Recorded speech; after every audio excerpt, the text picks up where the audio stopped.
Problem solved, he says.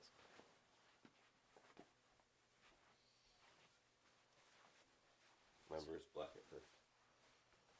Is it always? Huh? Is it always black at first? Yeah. Oh. You say remember, I don't remember that. I told you last time, because last time it was black too. And the time before. How long does it take for it to actually show anything? So you click on it. I'm in the house. I gotta go get my stuff. That makes more sense. Okay. So we're gonna wait the solid 5 minutes before we Sorry. You know what? Why not? I don't see any problem with it. Good. Oh, this feels great. This chair is actually very comfy. Oh my god. If you fall asleep, I'm not gonna be very happy. I'm gonna doze, if anything, but this is so comfortable. Oh.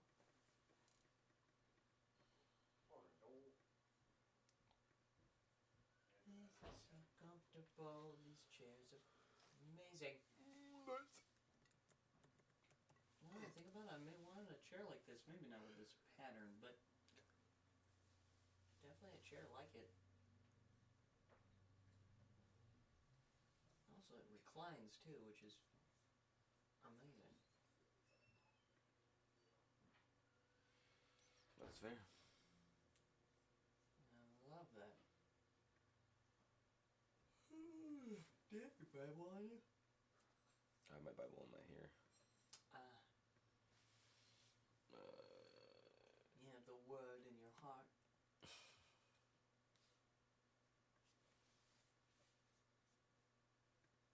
Boom. It was already at Ruth 1. Beautiful. Love that for We're us. on Ruth 3? Yep. It's our current subscriber. Guess how many we have? I can see it. 716. 39 in the last 20 days. Oh, nice. 28 days, I mean. That's pretty epic. Pretty epic. Mm-hmm. That's for sure. I love the thumbnail we have. Yeah, I love it too. 2 concurrent viewers. Wait. If 2 concurrent viewers, then... Oh. It says 2 right there, but it also says 1 right there. So I don't know. I don't actually know. If you're out there, comment in the section so then we can understand who's here. Did you say comment in the section? If you're out there, comment in the section. The comment section. Comment in the section. Why do I need to say comment twice? Oh. What? It went from 2 to 1. Yes. Well. Figure eight ratio. Cool. Alright, you ready to transition? We're only at 3 minutes. Yeah, you know what? Who even cares? Okay. Here we go.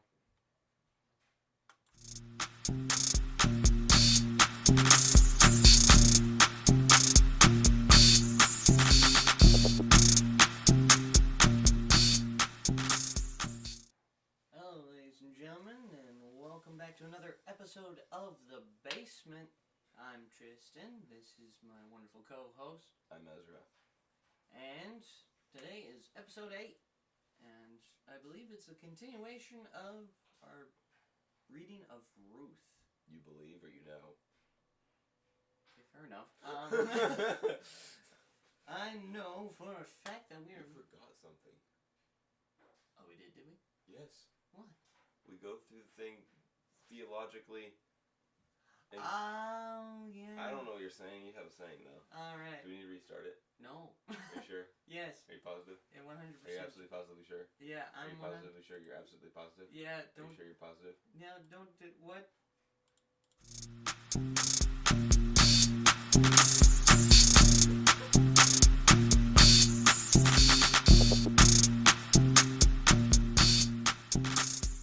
Welcome, ladies and gentlemen, back again to The Basement after 20 seconds, where we like to talk about things theologically, practically, and hilariously. We've already introduced ourselves. I don't know why we have to do it again, but, I'm Do we Tristan. have to restart again? I'm No! not- This is not going to be the episode of restarts. This is No. going to be the episode of restarting so many times that people get annoyed of my awesome thing that I took 40 minutes to make. Yes, sorry about that. It's completely my bad. I absolutely should have said the tagline. But, whatever. I'll remember next time to do it first try. But yeah, episode 8. It's been a wonderful week. I've been pretty busy. What about you? Busy! Yeah. School, working at the corn maze. Also, speaking of the corn maze, if you are in the Walla Walla area, we need scarers. Show up there at the corn maze. You can look it up at 6 p.m. at the concession stand, and you too can look like me. Scary. Just kidding. You can be a scare. Perfect. So, yeah. So, pretty busy. Been working hard.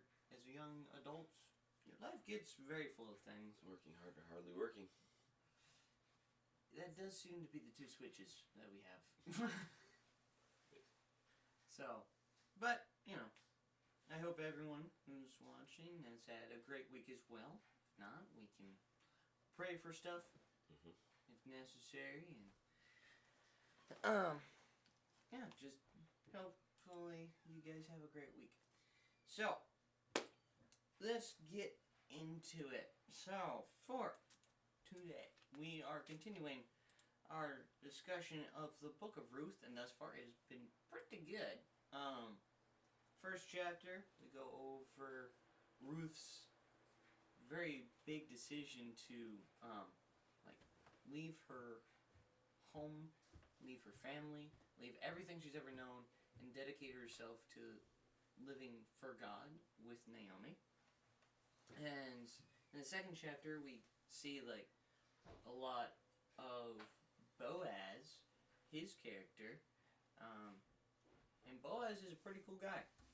Very kind, very loving, takes care of his people, is very honored by all, and yeah, he's taken a liking to Ruth, being very kind to her and open, and very thankful for Ruth taking care of his mother-in-law, Naomi. And yeah, it's just been really cool to go through thus far. And we're going to pull more stuff out of it, of course. So, we should have it up, right? Yes. Alright. So we have the scripture up. Beautiful. I love it, I love it, I love it, I love it. Okay. Oh, where? Oh. Oh, I fixed the screen, so from this one, it's just down to the left. Well, I have a problem. Where? My mouse. It's on that screen. Yeah, the mouse doesn't go this way. Oh, There you go. okay. There we go. Alright. Technical problems, people. Have technical solutions. We're doing good. Alright. Yeah, this is fun. Alright. We're going to read. You know what? We're going to read from the Christian Standard Bible today. Because that's what I have in front of me. And that's what we're going to read. Alright. Christian Standard Bible. I personally have a Christian Standard Bible. It's a study Bible. I use ESV, and yeah, what Bible I use really. Do you like ESV for any particular reason? Yes. Why? Because I like it. Okay, that's not a reason. It's more like, what's the word? More exact. Mm. Like, it's like more direct. It's like a translation kind of thing. Gotcha. This Bible I personally got as a present from my parents, so it's actually pretty sentimental for me. So that's why I like this one. But I do have an NLT Bible as well, And that one has my name etched in it. So that's fun. Alright, now we're going to start reading. So, Ruth's mother-in-law, Naomi, said to her, "My daughter, shouldn't I find security for you so that you will be taken care of?" She's talking about, like, Ruth finding another husband just because, both of them are widows at this point. Shouldn't I find rest for you so that you will be taken care of? Now, isn't Boaz a relative? Haven't you been working with his female servants? I guess there's a time skip that's happened. Time skip. Anime reference. But you know what? Whatever. What? Okay. What? It's a thing! Okay. What? They do time skips. Like, they go... like, they end a season, and then they come back with a new season, and so much time has passed between... They do that in a lot of things. Yeah, but they more specifically call it a time skip just because, like, animes tend to stick more to a timeline than, like, say, like, NCIS or, like, those kind of shows. Okay. I'm just saying. Okay. Anyways, so they've skipped ahead like a few months or so. Haven't you been working with his female servants? This evening he will be winnowing barley on the threshing floor. Wash, put on perfumed oil, and wear your best clothes. Go down to the threshing floor and don't let the man know you are there until he has finished eating and drinking. When he lies down, notice the place where he's lying. Go in, uncover his feet, and lie down. Then he will explain to you what you should do. Okay, Naomi. Alright. So, has anyone seen the movie Mulan? Because Naomi's trying to be a matchmaker at this point. And yeah, alright. This has definitely escalated since the last chapter. Definitely. For sure. First of all, Naomi's instructions. Well, first off, she's also very blunt. She's like, hey, you should be taken care of. You should find a husband. Boaz is our relative. He's a perfect guy. Now, we're not wasting any time here. And she tells Ruth to be like, alright, clean yourself up. Look nice. Basically, prepare yourself for a date. The best date ever. Prepare yourself. And, go down to the threshing floor. And the threshing floor is where they took the wheat. Mm-hmm. No, actually, it's not wheat. They say it's barley. They say it's barley. I should be accurate. Probably where they go from stalks of grain to just grain. Mm-hmm. They beat the stalks on the ground, and then the seeds fall out, and then they pick up the seeds, and then eventually... Nowadays, what they do is they use combines that basically do the same thing, just with cages and little things that rub together, and it rubs the grain until the grain falls through little mesh pieces into a container, and then it takes an auger and puts it into it. Which, those pieces of machinery cost about as much as, like, a really small house. Some of them. More. Oh, more? Oh, my. Way more. Millions. More? Millions, I tell you. That's insane. Man, if only I could, be gifted a combine, then I could sell the combine, and then I could have a house. Yeah. I don't mind selling it for half price. I don't care. They'll give me a decent house. Oh my gosh. Okay, here's, so, as of May of 2022, John Deere X9 1100 combine prices range from $670,000, $7,500,000 for used machines, and $900,000 to $1 million plus for new. As for most farm machinery, the difference in price is due to factors such as number of hours a combine has run. That is nuts. Oh my gosh. I think the X9 is actually kind of a small one. No way. Let's see. No way. Wow, farmers are actually richer than we think they're. Oh, it's not as small as I was thinking. This is an X9. Oh. Okay, the numbers for people who are farmers, they're the numbers look like they're rich, but then if you also look at the numbers again, you have to realize they're paying for their machine, they're paying for the people who are working for them, they're paying for the oil, they're paying for the truckers, they're paying for where the grain's going, they're having to pay back the royalties of the fields. Mm-hmm. So they're barely scraping by. But they have so many assets. Kind of. They have a lot of stuff, but every ounce of money that they get has to go back into it. They have to do repairs. They have to do this. They have to do that. They also, when after the harvest is like the only money that they make. Oh. So that's their right. money for their whole entire year. Dang. So make a crap ton of money during harvest. Yes, good. But then you have to make that stretch throughout the whole entire year, paying for the chemicals for spraying the field. Oh, You have wow. to pay for the fuel for the tractor for when it's plowing, when it's tilling, when it's seeding, and you have to pay for the seeds. You have to pay, like, it's crazy. You have to pay for a lot of stuff. So on paper, yes, farmers may look rich, but they're nowhere near that. Yeah. All right. Well, I stand corrected. My bad. I say corrected. Gosh dang it. I sit corrected once more. Oh my gosh. Anyways. And then Naomi... We'll go back to the scripture. And then Naomi, like, tells Ruth to take off his shoes and just lie down. Like, he's like, he is full on food and drink, and he's taking a nap. And Naomi's like, yeah, go make sure his feet are cold. That's depressing. And lie down. And I'm like, why? Why do you do that? I know it's been explained to me before, but I can't remember the significance behind that. We can look it up, and then it'll make much more sense. Ezra, you are our researcher.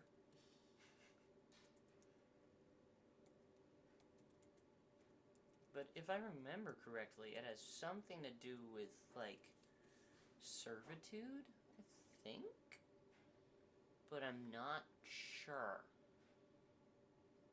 Thimbles full of theology. Alright, in the Book of Ruth, we're told that a Bethlehem family left their town in the country of Israel to go to Moab during a famine. The sons married to Moabite women, but they and their father died in Moab. Naomi, the widow, and her two daughters-in-law were parting, but Ruth refused to leave Naomi and returned with her to Bethlehem to take care of her mother-in-law. She went to work in the fields, so she impressed Boaz, one of the owners of the fields that he encouraged her to work for only, and rewarded her for her devotion to her mother-in-law, a near relative of his. Naomi instructed Ruth at harvest time to wait until the men were sleeping and quietly go to Boaz and put part of his covering over her feet and lay there. This was apparently a customary way of asking a man to provide protection of marriage. Boaz was impressed, as he says, because in his estimation she could have had her pick of younger men, rich or poor, but was not motivated by a desire for wealth or excitement. Rather, she was loyal to her mother-in-law and recognized that Boaz was a near relative, was the choice of integrity in the line of the law of Moses, which said that the near relative of a deceased man was to marry his widow and raise up children to his name. This was a way of ensuring that the land he had inherited from God remained in his family. As it turns out, the descendant of Ruth and Boaz was David, king of Israel. It was God who had engineered his coming together of two godly believers to produce the greatest king Israel ever had. It is unfortunate that some have suggested that Ruth uncovering Boaz's feet was a euphemism for sexual intercourse. The interpretation is totally contradictory to the whole tenor of this book. It is designed to show that the integrity and character of David's ancestors. No one would have thought that Ruth, having with Boaz would show moral integrity. So basically, she was just signaling to Boaz, like, hey, I Need your protection. I need your protection, and you're our relative.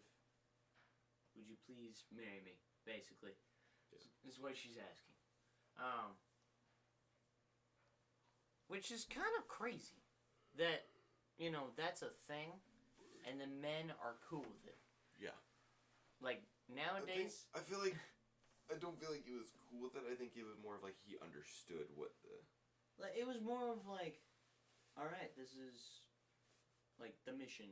Like, yeah, I think it was also an understanding because he realized that she was a relative. So it wasn't just like, oh, this is some random person that wants to marry me. Like, I don't think that's how it would go. I think it would be more like,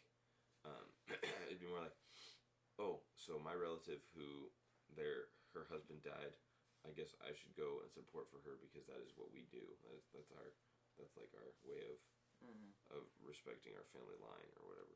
And land is important. Having stuff is important, I guess. Yeah, which I mean, we're so picky when it comes to like who we marry and stuff. But I mean, we have a very different culture. Yeah. Because we kind of have to be picky nowadays. Yeah.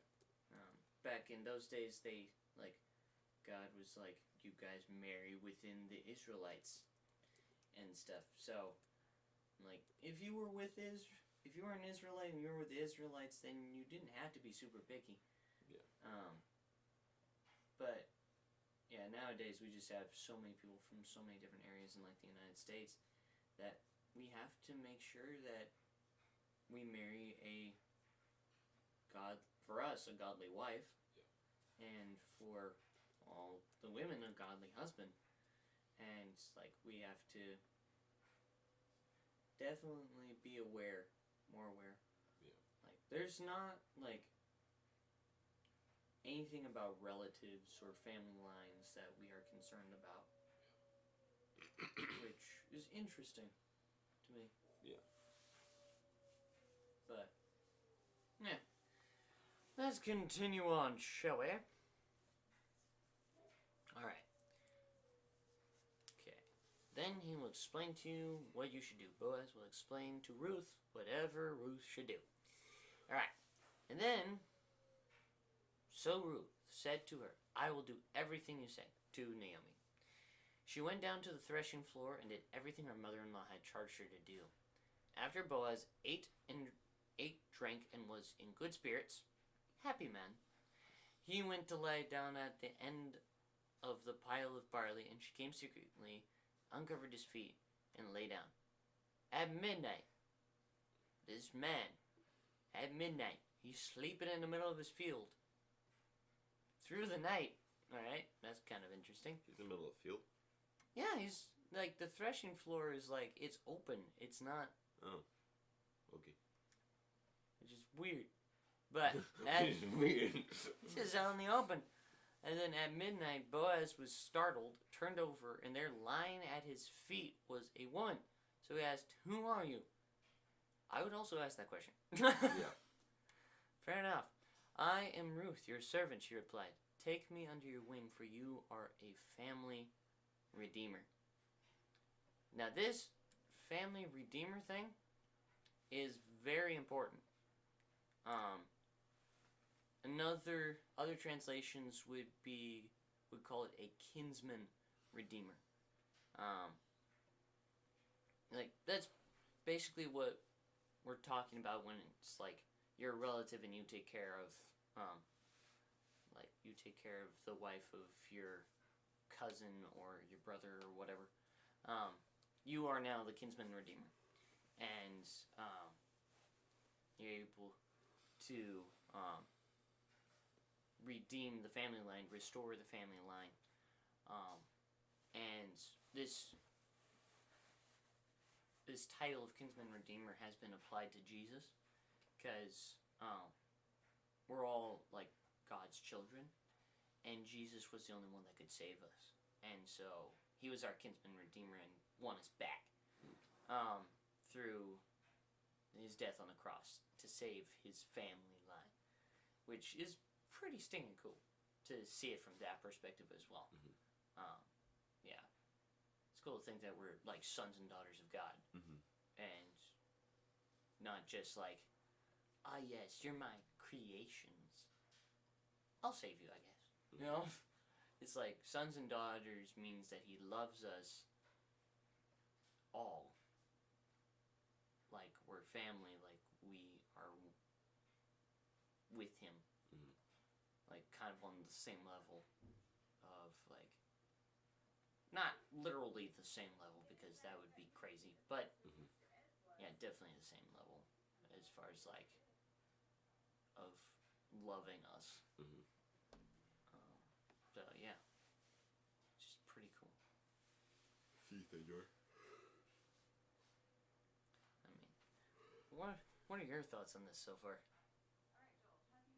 I think it's just cool that she had like, she was told to, like, she's learning who this guy is, and he's a respectable man, and so she's like, oh well, might as well. He has our family line. He knows that. He probably knows that I need protection, and so it's just cool that she's going to him for that. Mm-hmm. Yeah. Which, I mean, you know, being, well, again, reference her being a foreigner in the land, she is completely associated herself with, like, Israelite Mhm. culture and God, and she's like, she said to Naomi, like, without hesitation, I will do everything you say. Mhm. Like, you know this better than I do, but also, we're living in your land. I'm gonna do what you tell me to do. Mhm. Just being so submitted to the influence that Naomi has, and so submitted to, like, pretty much God in this case, of like, you're in this land, you now live under a different ruler. Yeah. Of like, and it references back to us, like, we're kind of in a new kingdom. Mhm. Like, we're part of a new kingdom, we're under a different rule because we accepted Jesus in our Mhm. heart. Our ruler is no longer the devil or the world, or quote unquote ourselves, when in reality we're not the rulers, we're just pseudo rulers. Yeah. But yeah, we're under a new rule, and we have to show submission to that rule. Mhm. Be like, alright, God, whatever you ask of me, this is what I'm doing now. And that just shows like honor and respect. I mean, you chose God. You really have no excuse to say, like, oh yeah, I chose to be in your land, but I'm just gonna disobey all your rules and follow the rules of the land I once was in. Yeah, that doesn't work. No, it doesn't work at all. That disrespects and dishonors the one who gives you space in his kingdom to live and prosper in his land. Yeah. It's kind of interesting how, like, just the Bible is full of a lot of moments where, like, oh, you're doing a great job. Oh no, you're not doing a good job. Let me correct that. Okay, now you're doing a good job. Nope, now you're needing to be corrected. Let me correct you. No, wait, what? And it's very repetitive, but it kind of just shows a theme of, like, at first we're all honoring and submissive of God and respecting Him, but then as time goes on, people grow. They're like, oh, well, we don't need that, and then we come to ourselves, and then when you start worshiping yourself, and you have lots and lots of people who are doing that, then your city collapses, because a world without feet doesn't stand. And so the feet are God. We're like, God is our support that we stand on, and so if we don't have that, we fall. Yeah. Very true. And yeah, I love how this story is like, yes, it's a romantic story, but also shows like us as Ruth and God as Boaz, being like, Ruth is a foreigner asking for help, Mhm. for protection, Mhm. and being submissive. Mhm. Boaz being kind and generous and um, just loving Mhm. people just in general for who they are, and like it's a very great love story that Mhm. reflects um, our love story with God. Because technically, we have a love story with God. Yes. He dies because he first loved us. Mhm. Oh, wait, hold on. The verse goes, "We love because he first loved us." Yes. Like, this is more a story of love than it is a story of obedience. Yes. Because God is love. Like, he's not loving, Mhm. he is love, Yes. He's the very definition of. right? He's not obedience, because why would he? He has no one to be obedient to. Yeah. It's not a story of, like, rules and regulations. Yeah. It's a story of love.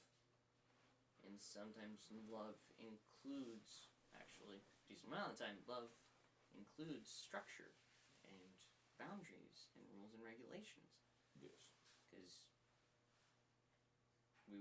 we need to be protected Mhm. from certain things.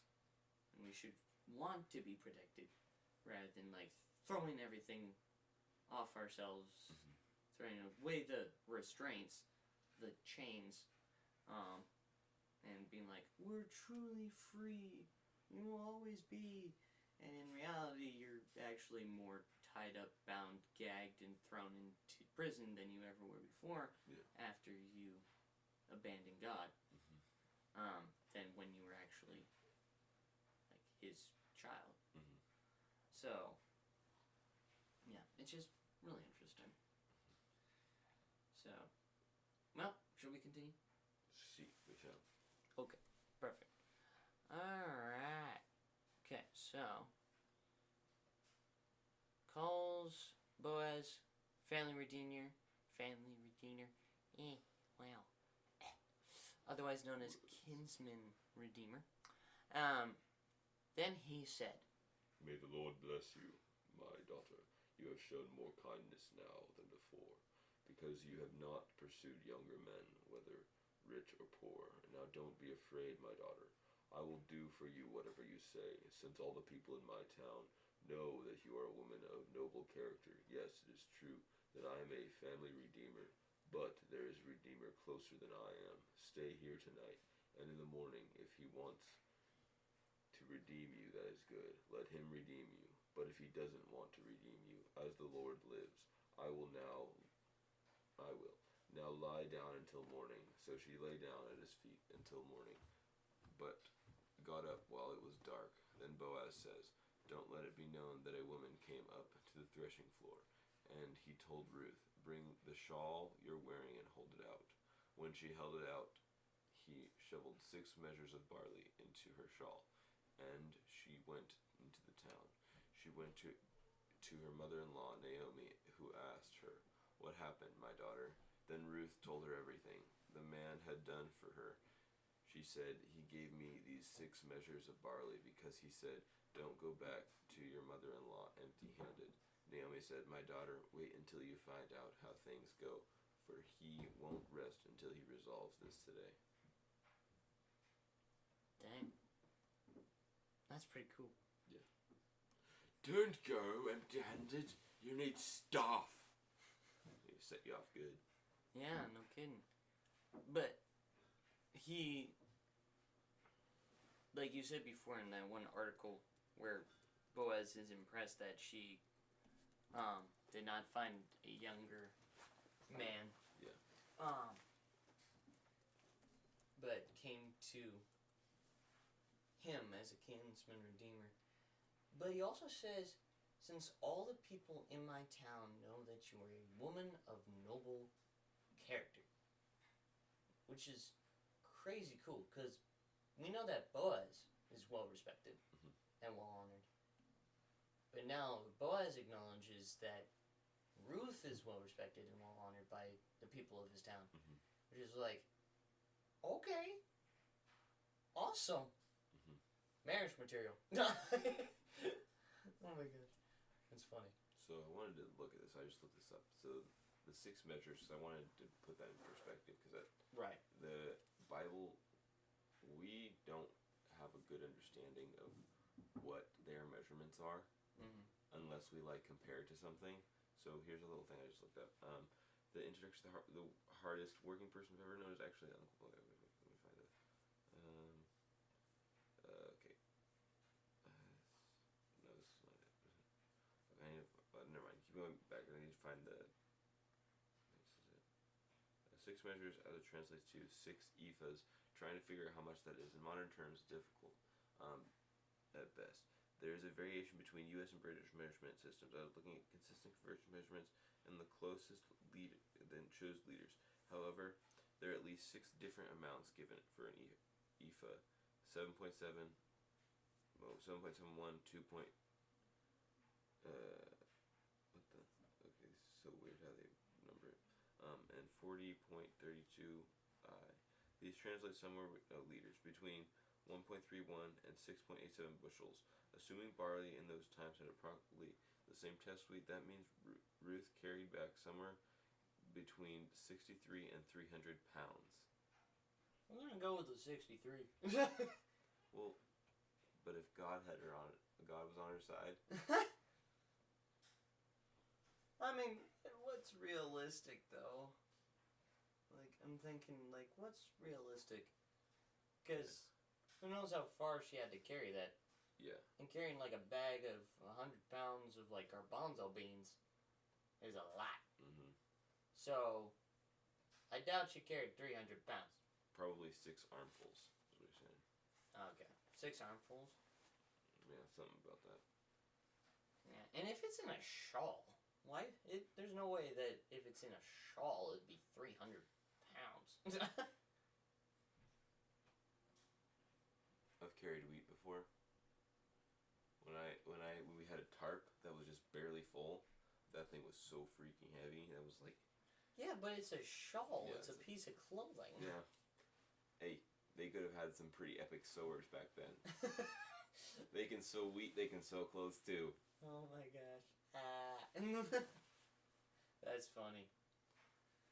But yeah, both of these people are noble character too, and apparently very strong. Very strong. As we have just learned. They might be Russian. Very strong. Gosh, but yeah, they're both noble character. They're both very great people. And Boaz is like, cool. Yes, I am family redeemer, but there's something we need to clear up first. There's some small thing that, in order for this to be right, needs to be cleared up. Okay.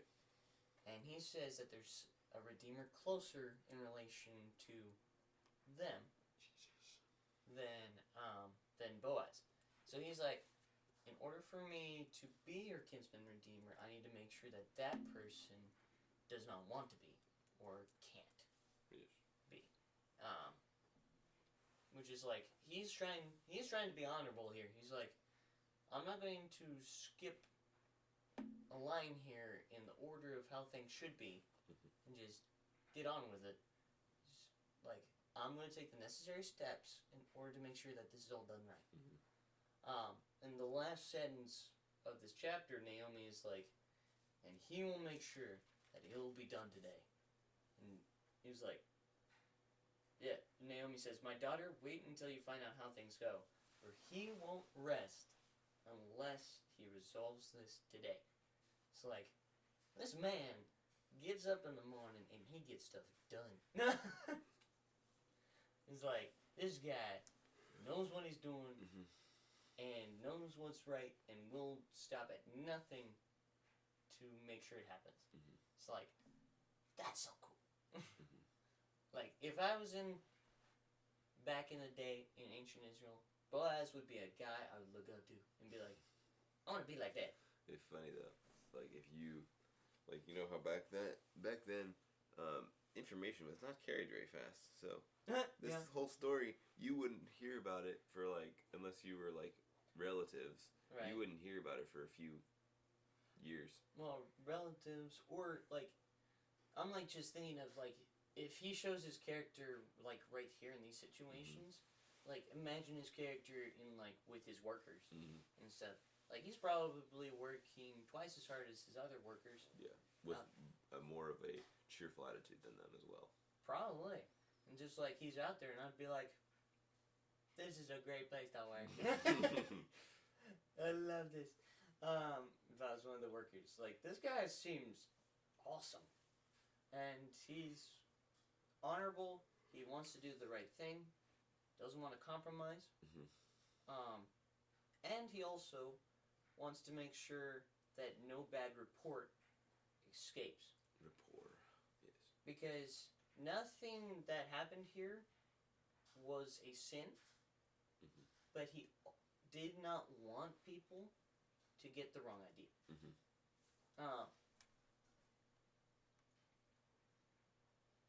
He did not want people to get the wrong idea. He says, "Don't let it be known that a woman came to the threshing floor. Told Ruth, bring the shawl you're wearing and hold it out." So, she's trying to leave while it's still dark so then people don't get the wrong idea. And Boaz is like, don't tell anybody. Because then people will be like, oh, some bad business happened that night. And they'll start assuming things that didn't happen. right, assuming things that didn't actually happen. So this man is not only like gonna get out of bed in the morning to get stuff done, but he's also wise. And Ruth is in the Old Testament, right? But he's still under Levitical law. Yeah. So then that was pretty. That was a thing back then too, because like Levitical law, and what part of Leviticus was like something about if a woman, like, isn't there something that are like in Levitical law that are against it if they start assuming, like they would be breaking some of those laws. Yeah, there's a bunch of things about like sexual immorality. Yeah. And pretty much all of them ended up in death. Yes. And so in order for nobody dying, Boaz is like, we don't want people to have the wrong idea and cause trouble where there is none. So leave while it's still dark and don't tell anybody what happened. Just because he's using wisdom here. Not because nothing wrong did happen, but just because he's like, he knows the human mind. Yeah. So it's like, this guy is, like, more and more we get to see aspects of Boaz that is like, he's the right guy for this job. He's already protecting Ruth by telling her to stay quiet about these things. And he's providing, he's kind, he's loving, doesn't show favoritism. He's like, this guy is showing more and more how godly he really is. How close he is in relationship to the Lord. Okay. This is like, this is so cool. Yeah. So this is from Crossway. I'm gonna read the passage thing and then read what the notes they have on it. So it says, then Naomi, her mother-in-law, said to her, "My daughter, should I not seek the rest for you that may be well with you? Is not Boaz our relative with whose young women you were? He is winnowing barley tonight at the threshing floor. Wash therefore and anoint yourself, and put on your cloak and go down to the threshing floor. But do not make yourself known to the man until he has finished eating and drinking. But when he lies down, observe the place where he lies. Go and uncover his feet and lie down, and he will tell you what to do." And she replied, all that you say I will do." So she went down to the threshing floor and did just as her mother-in-law had commanded her. And when Boaz had eaten and drunk, his heart was merry, he went to lie down at the end of the heap of grain.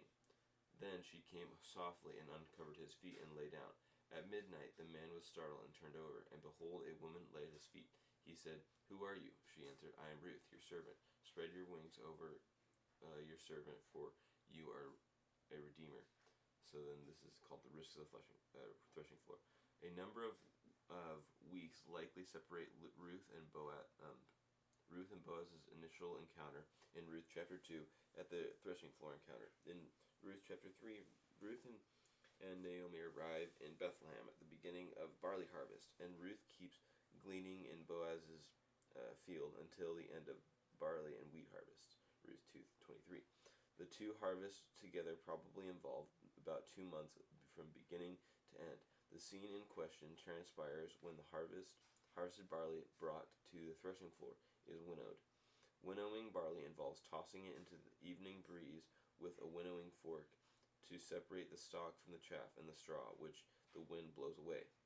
Ruth 3:2, Isaiah 41:15-16. Naomi's plan initiates this scene. Events through Ruth will play the lead role in executing that plan. Naomi first asks a rhetorical question, articulating her interest to seek rest and good for her daughter. Naomi aims to help bring about the very blessing she prayed for on behalf of her daughters-in-law. Cf. Ruth 1:8-9. Naomi's second rhetorical question specifies the means by which she envisions the procuring of Ruth's security through Boaz, our relative, not my relative. Cf. Ruth. What does CF mean? A reference? No, I don't know. Whatever. Ruth 2:20, who has enabled Ruth to glean alongside his female workers. That Boaz is a relative means he might exercise the redemption right and buy Naomi's land for reasons not explained. Exercising this right also entails marrying Ruth. Naomi then clarifies her plan, which involves a number of risks for Ruth. Having made herself attractive to signal her marital ability, Ruth must brave the darkness by going stealthily down to the threshing floor and remain hidden until the opportune time. Once Boaz enjoys a good harvest-time meal and falls asleep, guarding the grain, Ruth must approach him quietly, lift the blanket at his feet to expose them to the evening breeze, lie down at the place of his feet, and wait for the cold air to awaken him. Then, when Boaz awakens, Ruth should follow his instructions, which Naomi expected him to give. Several priorities converge in Naomi's strategy. In line with her marital role, Ruth 1:8, she seeks marital security and stability for Ruth. She therefore designs a private encounter between Ruth and Boaz, hoping it will prompt Boaz to marry Ruth. Even though Naomi's plan fought with risk, however, it avoids moral and public disgraces. She devises, for example, for Ruth to engage Boaz in an intimate, candid dialogue about marriage, but without improperly touching him, only his blanket, or initiating open public discourse with him, because Naomi is confident in Boaz's righteous character, which is good, I guess. Righteous character, yeah. Ruth 2:1. Her plan, though decidedly risky, is neither reckless or risque. Not all agree about how to interpret the characterization of Naomi 3:1-4. Does Naomi's plan negatively illustrate maternal manipulation and ungodly pragmatism, Genesis 16:1-6, or does Naomi's plan positively illustrate godly shrewdness? That is, her bold initiative, showing the compatibility of faithful human initiative, agency, and divine providence. The latter view, it seems better in the whole book context. Naomi's plotting expresses a growing hopefulness in her outlook progression from Ruth 1:20-121 to 2:19-2:20 and 3:1-4. Ruth complies with Naomi's instructions. While Ruth undoubtedly desires rest for herself, she could pursue different men, which Boaz plainly acknowledges, Ruth 3:10. But Ruth's love for and desire to provide for her bereft mother-in-law motivates her pursuit of Boaz by willingly risking her own reputation and safety to propose to him. This young Moabitess continues epitomizing self-sacrificial covenant loyalty. In meekness, she counts Naomi's interest as more significant than her own. Carrying out the plan. Having verbally complied with her mother-in-law's commands, Ruth now diligently follows them. She goes down to the threshing floor and waits shrouded in secrecy. just as Naomi envisaged. Boaz lies down with a contented heart after enjoying his harvest. Ruth then comes softly to Boaz, pulls the blanket to expose his feet to the evening breeze, and lies down. The stage is now set for a dramatic turning point. Under the cover of darkness, Ruth awaits Boaz's awakening.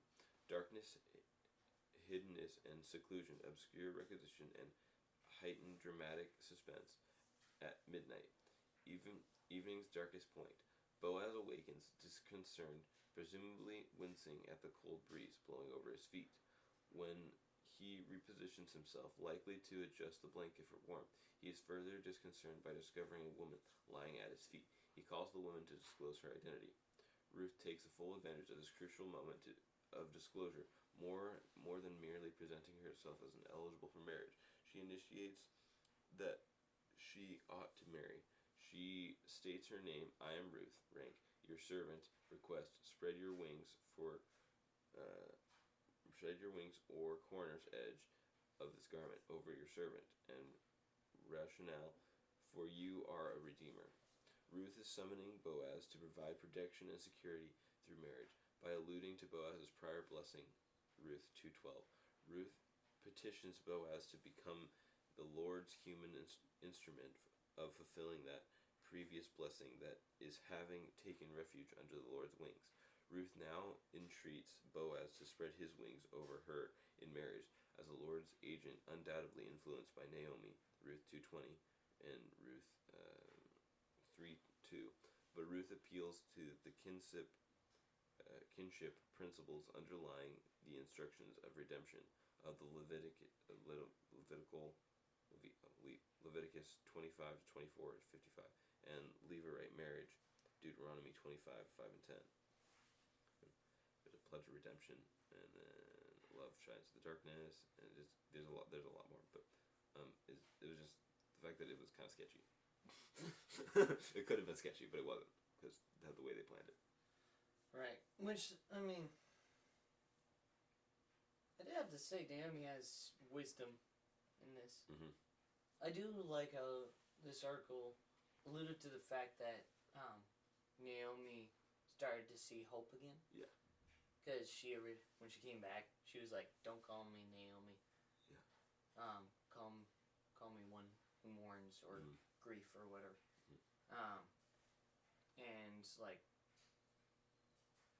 the book never mentions that name again, just continues to call her Naomi, probably alluding to the fact that Naomi does still stay as Naomi. Yeah. And seeks hope and finds life again. Which is pretty cool, because at the end of this chapter, she gets to see the 6 measures of barley, and Naomi is like, when she tells Ruth, like, "Hey, wait until you find out how things go, for you won't rest until your results is today." This is like a hopeful moment of like, things are gonna happen. This is good. Just wait. Almost to the. Right? Almost there. Almost there, and you're just going to plateau at the top. Just, you stay at the top, and you get. And then you have your resolution. Right? It's like, it's at the climax, and it's so good, and Naomi's hopeful, again, that her family line can continue on.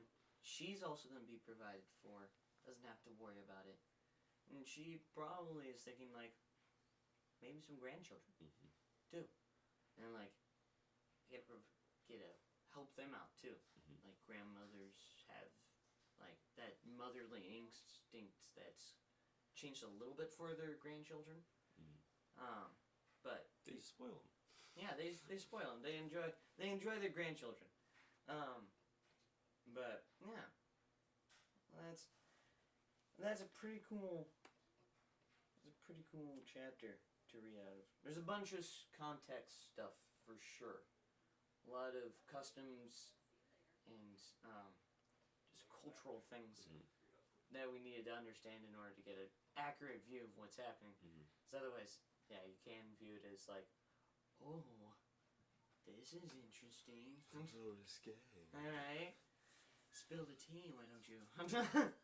But in reality, it's not. It's actually a very covenantal very honorable thing that was done. Yeah. And then chapter 4 is the last chapter of Ruth. And that we'll get to next time. It'll be the conclusion of our reading of Ruth. And yeah, we'll get to see what finally happens. Yeesh. What happens at the very end. But yeah, that has been great. Man, I wish I had cared like Boaz. That'd be so great. Be like Boaz. Be Don't like be Boaz. a lazy Oh my god. one. Keep bringing that up. I think it's funny. Yeah. In reference to God, be like Ruth. In reference to other people, be like Boaz. Yes. But yeah. All right. Well, it's been a great episode. And now we pray us out. We pray us out, or I you? do. Yeah, you pray us out. Yes. All right. Remove your hat if you're watching, because that's how you pray. And we're live, so you have to respect it. Dear God, thank you for another eye-opening scripture that we got to read and just hear how you have been working in and through Ruth in this story. Show us how to be diligent in listening to you, like Ruth, and being able to follow your plan, even though maybe sometimes it's confusing. Just help us to just in terms of people entering our lives, help us to be like Boaz, where we're going with the plan, but we're having respect and integrity alongside of us. I just pray that you bless the rest of our weeks and the starting of this next week, and just keep us safe till this next week. In your name we all said, Amen. Amen. All right. Thanks for joining us. Hopefully we'll see you guys next week for Yes. chapter 4 of Ruth, episode 9 of The Basement. And he's not going to forget the intro. Yeah, I'm not gonna forget the intro next time. It's not gonna take 2 takes. It's only gonna take 1. 2 takes, aka just restarting the stream. Right? Okay, starting the stream. All right. Well, see you later, ladies and gentlemen. Good night, good evening, and good day. Maybe. All right. Well, Good afternoon, good evening, and good night. The Truman Show. That, if anyone remembers that, pretty good show, by the way. All right. All right. What? There we go. We need to transition now. Oh, look at there, it's the basement. Yeah. Yeah, let's go. All right. We're leaving for good now. Bye.